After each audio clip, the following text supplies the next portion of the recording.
오늘 저희가 다루는 본문은요, 구약 전체에서 신학적으로 가장 풍부하고도 해석하기 까다로운 본문 중에 하나라고 말하고 있습니다.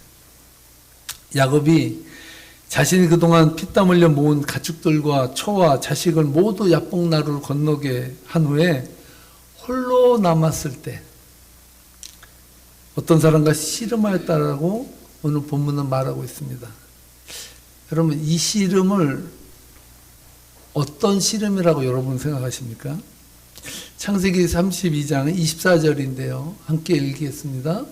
야곱은 홀로 남았더니 어떤 사람이 날이 새도록 야곱과 씨름하더라. 아멘. 어떤 분들은요, 이 말씀을 연상하면서 꼭 한국적으로 읽으시는 분이 있어요. 한국 민속 씨름을 생각하더라고요. 하나님이 야곱과 민속 씨름을 하셨어? 이렇게 생각을 해요. 한국적인 민속 씨름은 아니었을 거예요. 그런데 한 가지 분명한 것은 야곱이 어떤 사람과 씨름을 할 때 환도뼈가 나간 것을 보면 육체적인 격렬함은 있었던 것은 사실인 것 같아요. 여러분, 여기서 허벅지 관절이라는 말이 나오는데요. 이 허벅지 관절이라는 것은 뭡니까? 옛 성경에서는 개역 한글에서는 환도뼈라고 얘기를 하고 있어요. 환도뼈가 정확히 어디냐면요, 골반과 다리뼈를 연결하는 그 뼈예요. 그 사이. 어떤 사람이 야곱과 씨름하면서 저 환도뼈를 쳤다는 거예요. 그럼 어떻게 되겠습니까? 사람이 한쪽 발을 잘 못 쓰는 불구가 됐다는 말입니다.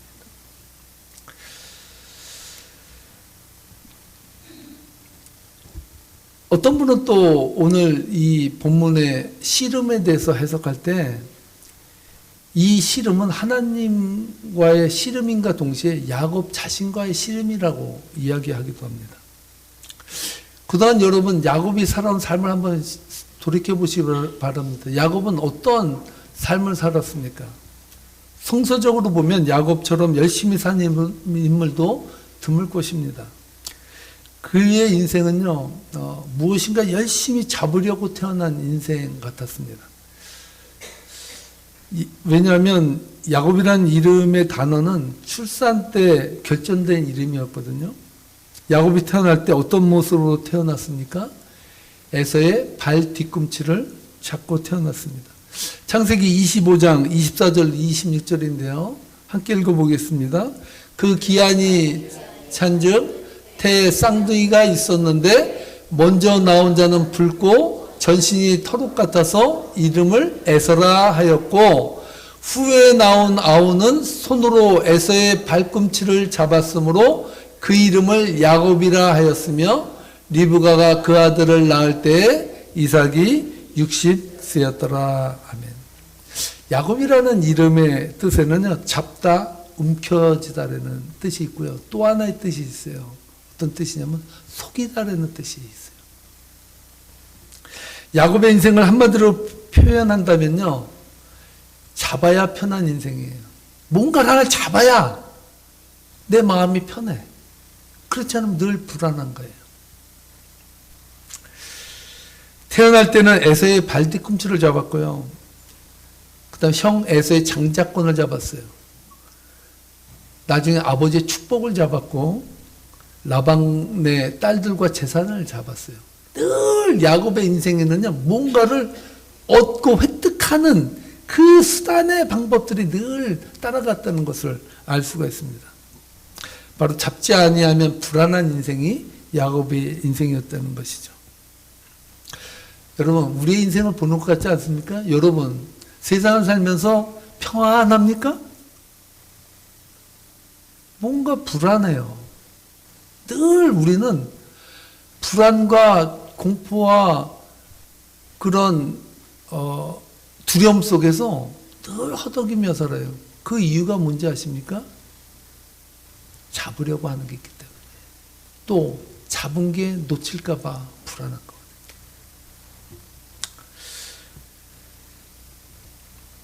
노사연 씨가 부른 노래 바람이라는 노래 있잖아요.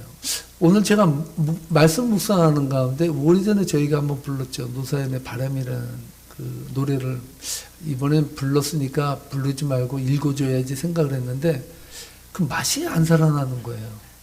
그래서 이 노래는 역시 불러야 맛이구나 라는 생각이 들어서 제가 노사연의 바람을 다시 한번 여러분들에게 들고 왔습니다. 우리 함께 바람이라는 노래를 가사를 의미하며 한번 불러보겠습니다. 내 손에 잡은 것이 많아서 손이 아픕니다. 등에 짊어진 삶의 무게가 온몸을 아프게 하고 매일 해결해야 하는 일 때문에 내 시간도 없이 살다가 평생 바쁘게 걸어왔으니 다리도 아픕니다. 참 주옥 같은 노래예요. 내 손에 잡은 것이 많아 손이 아픕니다. 삶에 짊어진 무게가 너무나도 힘들어 모든 마음이 아프다라고 오늘 이 노래는 우리들에게 속삭이고 있습니다. 그런데 저는 이 노사연의 바람이라는 노래를 옛날에 그렇게 좋아하고 이게 주옥 같다, 이거는 진짜 성경의 말씀 같다라고 느꼈는데 이번에 제가 이 노래를 딱 들으면서 물론 내가 잡은 손이 아프고 등에 짊어진 그 짐이 너무 무거워서 어려운데 누가 나에게 위로만 해준다면 나는 좋겠다 라고 말하지만 한 가지 좀 부족한 게 있다는 생각이 들었어요. 여러분, 인생 살면서 내가 잡은 것이 많고 등에 진 짐이 너무나도 무거울 때 누가 위로해주면 좋죠. 네? 위로받고 싶죠. 근데 중요한 것은 위로한다고 인생이 바뀝니까? 그때뿐이에요. 사람이 주는 위로는요, 한계가 있어요. 그걸 통해서 위로받으려고 하면 정말 너무나도 더 허무함을 느낄 수가 있는 것이 우리네 인생이라는 것을 제가 생각했습니다. 중요한 것은요, 내가 위로받기를 원하고 살아가면요, 오늘 노래에서는 우리는 늙어가는 것이 아니라 익어가는 것이라고 말하지만요, 솔직히 말해서 늙어가는 거예요. 절대 익어갈 수가 없어. 왠지 아십니까? 잡은 것을 놓지 않으면요, 절대 편해지지 않아요. 등에 짊어진 이 짐을 예수님께 내려놓지 않으면요, 우리는 정말로 평안하잖아요. 오직하면 예수님께서 수고하고 무거운 짐진 자들 다 내게로 오라. 내가 너희를 쉬게 하리라고 말하고 있어요. 내가 너희들의 쉼의 주인이다라고 말하고 있어요. 맨날 무거운 거 잡고 무거운 거 지고요, 누구에게 위로받으면 내가 조금 나아질까 하고 돌아다니면요, 원점이라는 거, 원점. 그래서 저는 저 노래가 좋은데 아쉽다 라는 생각이 이제 들었어요. 제가 영적으로 좀 깊어진 거죠. 예전엔 저것이 찬송가에 들어가야 된다고 제가 우겼는데 그 말 쏙 들어갔어. 좀 고쳐야 돼, 가사를. 여러분, 아프리카의 원숭이 사냥하는 법 아세요? 참 인간이 대단해요. 어떻게 그걸 알아냈을까? 여러분, 원숭이 사냥법 아세요? 아프리카의 원주민들은요, 원숭이를 사냥하는 방법이 있어요. 그 방법이 뭐냐면요, 조그만 나무 밑에다가 아주 조그만 구멍을 파요. 그러니까 원숭이 손이 들어갈 만한 그 구멍을 파. 그리고 거기다가요, 땅콩이나 반 같은 거를 그 원숭이가 좋아하는 음식을 그 안에 넣는데요. 그럼 이 원숭이가요, 딱 가다가 냄새를 뚝 맡는데, 맡고 이게 웬 떡이야? 하고 구멍에다 손을 훅 집어넣는데요. 집어넣는 것까지는 좋아. 근데 그거를 움켜 잡으면 손이 안 빠지는 거예요, 손이. 그럼 이 원주민들이 잡혔다 하고 가면요, 원숭이가 그 옆에 사람이 잡으려고 있는데도요, 손을 놓지 않는데. 원숭이의 그 철학은 그거야. 잡힐지언정 놓지는 않는다는 거야. 내 손에 잡은 것이 많아서 손이 아픕니다. 근데 놓질 않아. 죽어도 안 놓는데, 죽어도. 그래서 그냥 잡는데, 그냥. 야, 이걸 어떻게 발견했을까? 멍청한 건 아니까, 멍청한 거? 근데 웃는 사람 웃지 마세요. 우리도 멍청해. 솔직히 얘기해서. 한번 잡아봐요. 절대 놓으면 큰일 나. 죽어. 이게 내 인생이야. 내가 목숨 걸고 지켜야 될 내 생명이야, 내 생명. 안 놔, 안 놔. 내 손에 잡은 것이 많아서 손이 아프면 놔야죠. 등에 짊어진 그 무게가 무거우면 주님 앞에 내려놓아야죠. 구원해주지, 어떤 분이 그러잖아요. 용달차에 어떤 할머니가 시골길에서 보따리를 메고 가니까 너무 안쓰러우니까 할머니 타세요. 제 용달차에 타세요. 해서 태워줬대. 태워줬더니 이분이 용달차에서 짐을 보따리를 안고서 털렁털렁하고 타고 계시다. 할머니, 이왕 태워드렸는데 그 짐은 내려놓으시죠. 그랬더니 이 할머니가 그러더래. 태워준 것도 고마운데 이거는 잡고 가야죠. 이래더라는 거예요. 이게 우리네 인생이라는 거예요. 우리네 인생. 야곱은요, 잡는 인생을 살았다 그러잖아요. 평생을.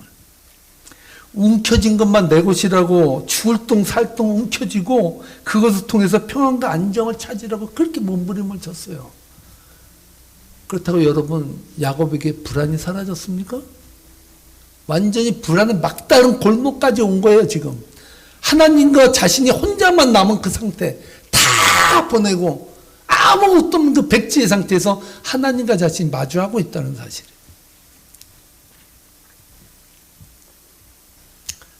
여기서 우리는 한 가지를 깨달아요. 인간이 왜 집착하고 왜 중독에 빠지는지 아십니까?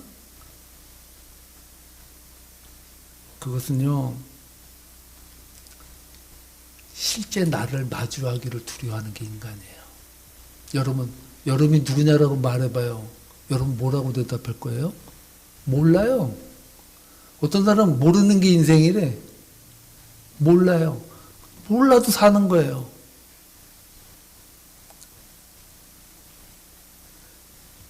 야곱은요, 지금 하나님과 자신이 대면하면서 자신을 보는 거예요, 자신을. 나는 뭘 위해 살아왔나? 나는 무엇 때문에 살아가는가? 내 인생의 목적이 진짜 뭐냐? 원숭이처럼 내가 잡은 것만 내 거라 그만 잡고 앉아서 죽을 때까지 갈 것이냐? 이 고민을 우린 철저히 해야 된다는 거예요. 이런 고민 없이는요, 맨날 위로만 받으려고 잡은 건 그대로, 등에 진 건 그대로 안고 그저 아픕니다, 힘듭니다만 외치면서 가는 거예요. 그게 인생이에요, 그게. 그게 인생에게 주어진 저주라고 말해요, 저주라고.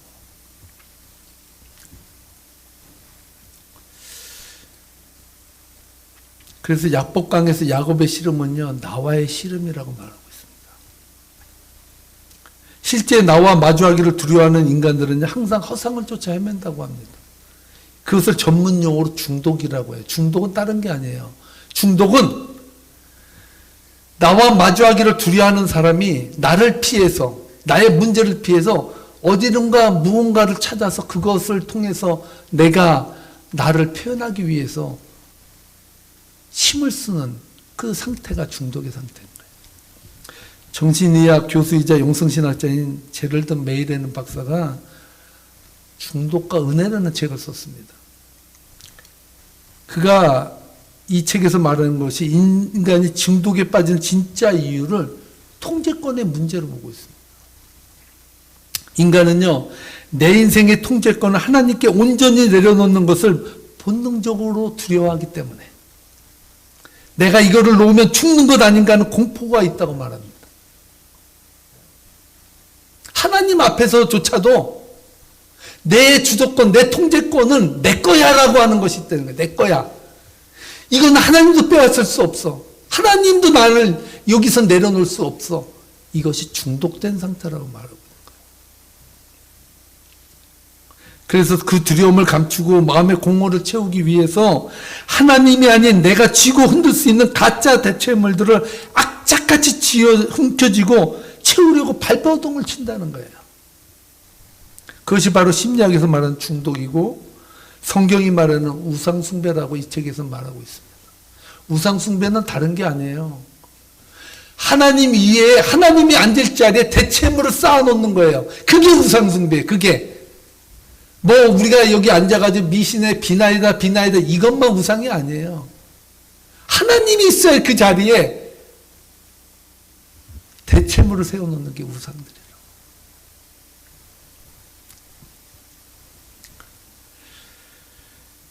그 대체물들이 뭘까요? 어떤 사람 술이고요. 어떤 사람 도박이고, 어떤 사람 돈이고, 권력이고, 자녀이고, 심지어 종교일 수 있다라고 말하고 있습니다. 중독의 형태는 여러 가지라는 거예요. 하나님을 대체할 것들이 이 세상에 널려 있다라는 거예요. 쉽게 말하면 이 세상에 죄는 널려 있다는 거, 죄는.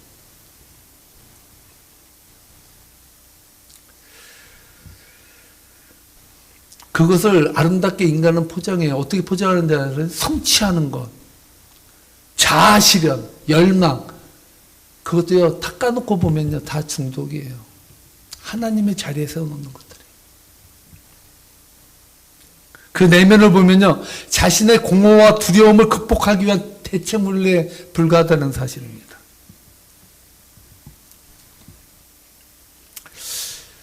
하나님이 야곱의 환도뼈를 치셨어요. 지금까지 인간적으로 세상 것을 잡기 위해 온 일생을 바친 야곱이 이제 진짜를 잡으려고 몸부림치고 있는 모습을 보게 됩니다. 그 사건이 야곱의 허벅지 관절을 침해 야곱의 허벅지 관절이 어긋났다라고 말하고 있는데 25절입니다. 함께 읽어보겠습니다. 자기가 야곱을 이기지 못함을 보고 그가 야곱의 허벅지 관절을 침해 야곱의 허벅지 관절이 그 사람과 씨름할 때에 어긋났더라. 아멘. 하나님이 줬다는 거예요. 이해가세요? 야곱을 이기지 못했어요. 누가? 하나님이 이기지 못했어요. 이게 말이 됩니까? 이걸 어떻게 해석합니까? 하나님이 져준 거죠. 하나님이 인간처럼 낮아져서 인간과 함께 씨름했다라는 거예요. 이게 인카네이션의 은혜예요. 예수님이 이 땅에 오신 것이 뭐예요? 하나님께서 지극히 높은 보좌를 버리시고 낮고 낮은 인간의 그 더러운 땅에 가장 낮은 곳에 예수님이 오셔서 우리와 호흡하고 이야기했다는 거예요. 이게 놀라운 역사라는 거 아니에요.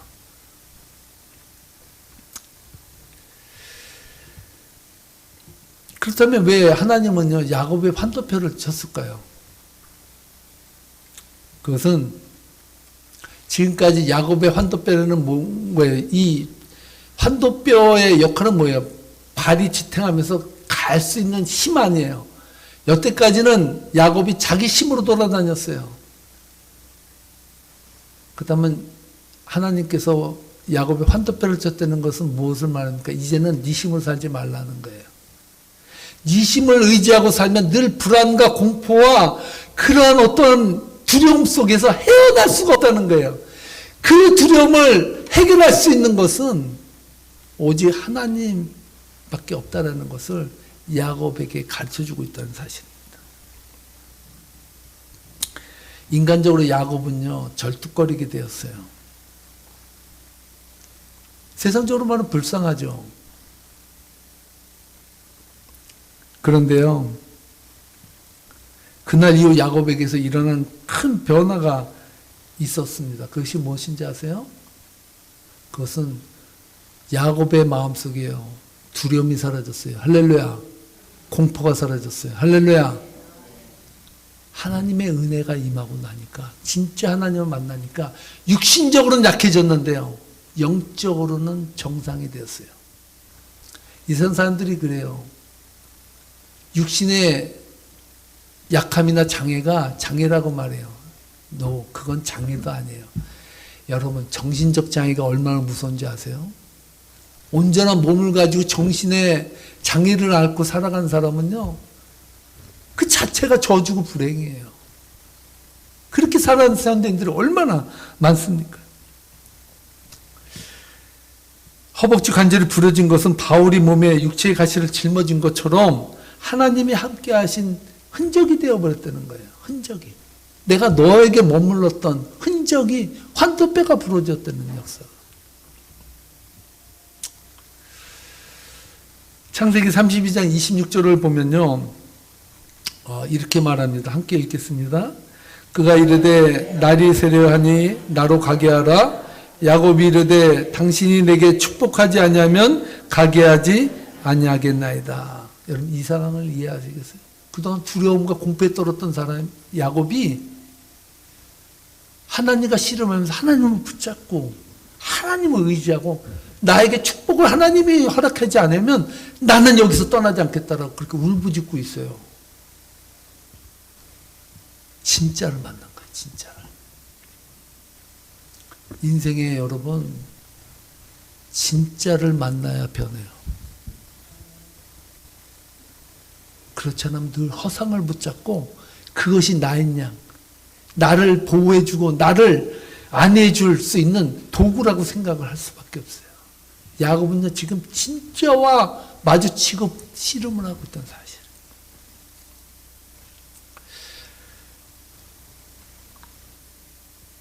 이 진짜를 놓으면 자신은 영영 허무와 두려움으로 살 수밖에 없다는 절박함이 있었다는 사실이죠.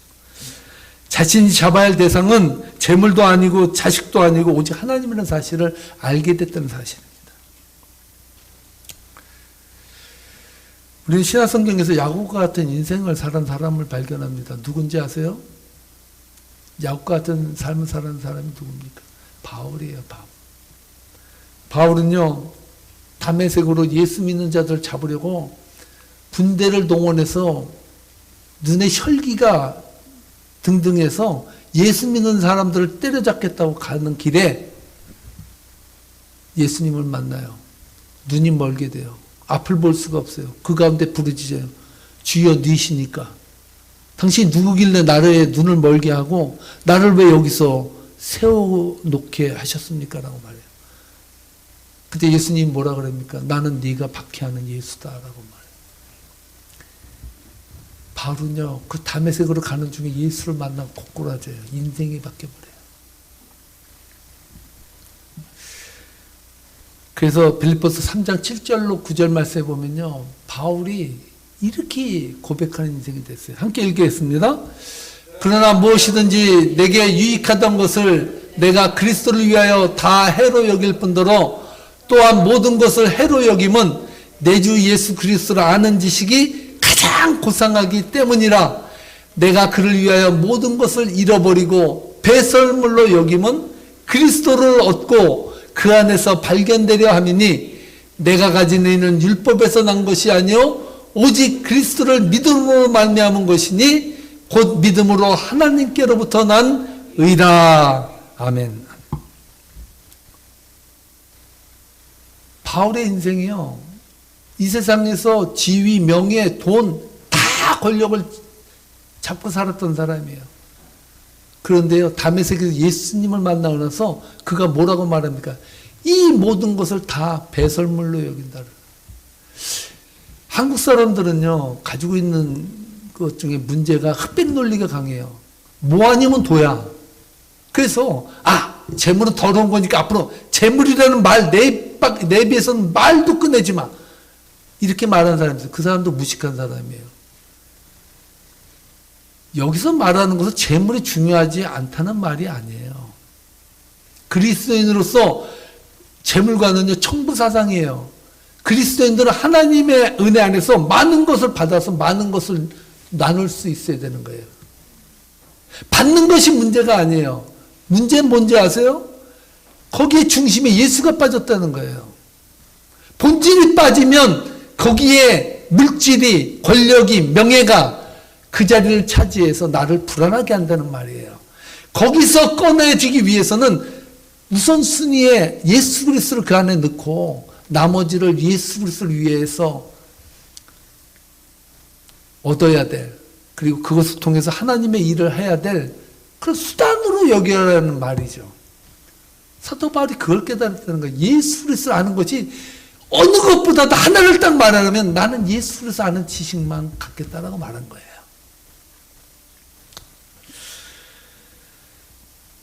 여러분, 오늘 이 야곱이 나에게 축복해 주지 아니하면 저는 절대로 떠나지 아니하겠다고 하는 이 몸부림이 오늘 여러분들의 몸부림이 되기를 주님으로 축복합니다. 인생의 우선순위 질서를 바로 세우려는 말이죠. 창세기 32장 27절 말씀에 보면요, 야곱과 실혼한 후에 야곱의 환도뼈를 치고 나서 하나님이 야곱에게 기막힌 질문을 해요. 그 질문이 27절인데요. 뭐라고 질문합니까? 함께 읽겠습니다. 그 사람이 그에게 이르되 내 이름이 무엇이냐? 그가 이르되 야곱이니이다. 아멘. 하나님이 바보입니까? 야곱의 이름을 몰라서 물어요? 네 이름이 뭐냐라고 물어요. 그때 야곱이 뭐라고 말합니까? 예, 저는 야곱입니다 라고 대답을 해요. 여러분, 이 말이 왜 중요한지 아십니까? 원래 야곱은 어떤 인생입니까? 늘 자기 이름을 변장하는 사람이었어요. 아버지 이삭에게 장자권의 축복을 받기 위해서 어떻게 했습니까? 창세기 27장 18절로 19절에 보면요, 이렇게 말해요. 아버지한테. 한번 읽겠습니다. 야곱이 이제 아버지에게 나아가서 내 아버지여 하고 부르니 이르되 내가 여기 있노라. 내 아들아 네가 누구냐? 야곱이 아버지에게 대답하되 나는 아버지의 맏아들 에서로소이다.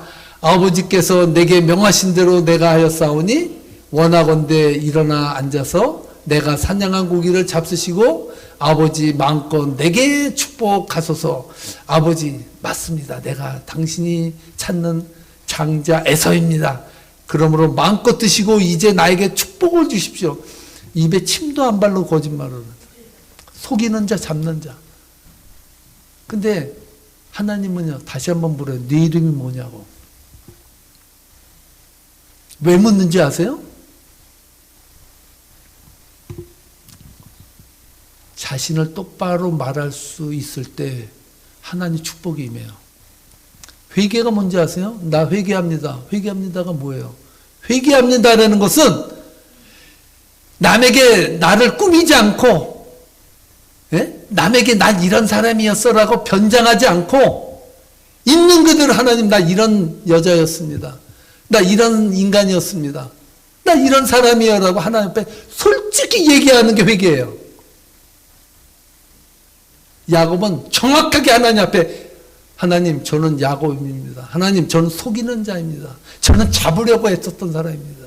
저는 사기꾼이었습니다 라고 말했다는 거예요. 놀라운 거예요. 여러분, 하나님 앞에 온전한 회개하십니까? 그런 자에게 하나님은 새 이름을 주세요. 누구에게? 따라하시 바랍니다. 회개하는 자에게. 중심으로 자기 자신의 본질을 놓고 꾸미지 말고 하나님 앞에서 가짜 변명하지 말고 있는 그대로 하나님 탕자처럼 아버지 나는 집 나갔다 돌아온 놈입니다. 이제 당신의 잡부로 써주세요. 나는 이렇게 죽일 놈이었어 라고 말할 때 내 아들아 무슨 말이냐 너는 내 아들이다 라고 안아주신 것처럼 하나님은 그 사람들을 기다리신다는 사실. 야곱은 평생 가면을 쓰고 살았어요. 여러분, 우리가 세상 살면서 가면 안 쓰고 삽니까? 다 가면이야. 다 가면. 자신만 감추지 본질을 드러내놓지 않고 살아가는 거예요.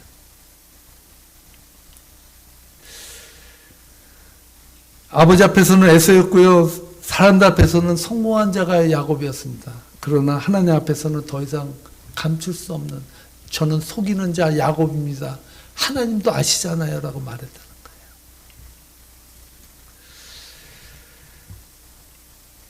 하나님은 이런 기도를 기다린다는 거예요. 중언부언하지 말고 변명 들어놓지 말고 나의 실존의 모습을 있는 그대로 하나님 앞에 내어놓고 그렇게 고백하기를 기다린다는 사실. 그래서 여러분, 진정한 회개 없이는 진정한 용서가 없어요. 진정한 만남 없이는 진정한 변화가 없다고요. 하나님은 자신의 이름을 솔직히 고백하는 야곱에게 새 이름을 뭐라고 줬습니까? 28절 말씀 함께 읽겠습니다. 그가 이르되 내 이름을 다시는 야곱이라 부를 것이 아니요 이스라엘이라 부를 것이니 이는 내가 하나님과 및 사람들과 겨루어 이겼음이니라. 그가 이르되 누구예요? 하나님께서 말씀하시되 내 이름을 다시는 네 인생에 너의 이름은 지워라. 야곱이라고 고백한 야곱을 향해서 이제는 너는 야곱이라고 생각하지 마. 속이는 자, 잡으려고 애쓰는 자 그렇게 말하지 마. 너는 하나님과 겨루어 이긴 사람이다. 그래서 이스라엘이라고 져줬다는 거예요. 할렐루야. 오늘 여러분 이 영광을 받아야 돼요. 이 영광을 받아야 돼요. 하나님을 이긴 사람이 야곱이에요. 물론 하나님이 받아주신 거죠. 싸워서 이겼겠습니까? 하나님의 인간의 그 모습을 통해서 하나님 져주신 거죠. 받아주신 거죠.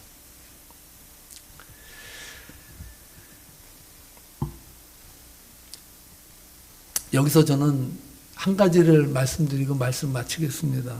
저는 오늘 이 대목에서 놀라운 은혜를 발견했습니다. 하나님이 받아주시고 용서하는 인간이 있다는 사실. 어떤 인간일까요? 자신이 죄인임을 깨닫고 하나님 앞에 무릎으로 서는 사람. 저는 죄인입니다. 하나님 저를 떠나소서. 죄인으로 하실 때 날 부르소서. 나는 하나님 앞에 의롭습니다. 나는 거룩하게 살았습니다. 이런 사람을 원하는 게 아니에요. 하나님 앞에 여러분 섰을 때는 죄인의 모습밖에 보이지 않아요. 그 모습을 있는 그들 하나님 앞에 내려놓고 나아가라는 거예요. 자복하고 회개하고 하나님은 그런 자들을 용서하기를 기다리신다는 사실. 매일같이 변명하며 기회만 노린 사기꾼 같은 야곱이 진실되게 자기 이름 앞에 섰을 때, 그 이름을 고백했을 때 하나님은 그의 인생의 이름을 변화시켜 줬다는 사실. 말씀을 마치겠습니다. 오늘 우리는 야곱이 만난 하나님 앞에 지금 서 있습니다. 똑같이 하나님은 여러분에게 물으십니다. 내 이름이 무엇이냐? 여러분은 어떻게 대답하시겠습니까? 오늘 진정한 회개와 용서가 강물처럼 흐르는 여러분들의 심령이 되시기를 주님의 이름으로 축복합니다. 축복합니다. 기도하시겠습니다.